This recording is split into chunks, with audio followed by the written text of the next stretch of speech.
পটিয়ার কানুরপাড়া তাজেদারে Medina সুন্নি পরিষদ ও এলাকাবাসীর যৌথ উদ্যোগে পবিত্র যশনে জুলুসে ঈদে মিলাদুন্নবী সাল্লাল্লাহু আলাইহি ওয়াসাল্লাম অনুষ্ঠিত হয়েছে। বুধবার 24 সেপ্টেম্বর কানুরপাড় মাতব্বর বাড়ি জামে মসজিদ মাঠ প্রাঙ্গণে এ মাহফিল অনুষ্ঠিত হয়।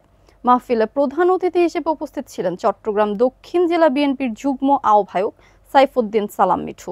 সেলিম চৌধুরীর তথ্যচিত্রে বিস্তারিত।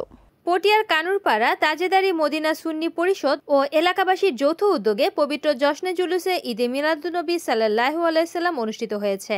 বুধবার 24 সেপ্টেম্বর কানুরপাড় আব্দুল সামাদ মাতব্বর বাড়ি জামে মসজিদ মাঠ প্রাঙ্গণে এই মাহফিল অনুষ্ঠিত হয়। মাহফিলে প্রধান অতিথি হিসেবে উপস্থিত ছিলেন চট্টগ্রাম দক্ষিণ জেলা বিএনপির যুগ্ম আহ্বায়ক সাইফুদ্দিন সালাম মিঠু।